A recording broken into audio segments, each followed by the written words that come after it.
గురుకులాల్లో విద్యార్థుల కోసం జరిగిన యూనిఫామ్ షూస్ కొనుగోళ్ల వివాదం కొనసాగుతోంది. ఆ టెండర్లో 2000 కోట్ల రూపాయల అవినీతి జరిగిందని మరోసారి ఆరోపించారు మాజీ మంత్రి కొప్పుల ఈశ్వర్.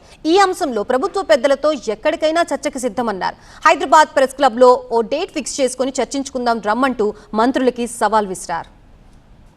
జీవోలను కూడా లెక్కలోకి తీసుకోకుండా మరి ఈ టెండర్లన్నీ కూడా నిర్వహించడం జరిగింది. ఇందులో ఖచ్చితంగా ఈ 2000 పైచీలకు ఏవైతే కోట్ల టెండర్లలో ఖచ్చితంగా అవినీతి జరిగింది, కుంభకోణం జరిగింది. దీనికి సంబంధించినటువంటి అనేక ఆధారాలు ఉన్నాయి. ఇవన్నీ కూడా నిరూపించడానికి మేము సిద్ధంగా ఉన్నాం. మరి టైము డేటు చెప్పండి.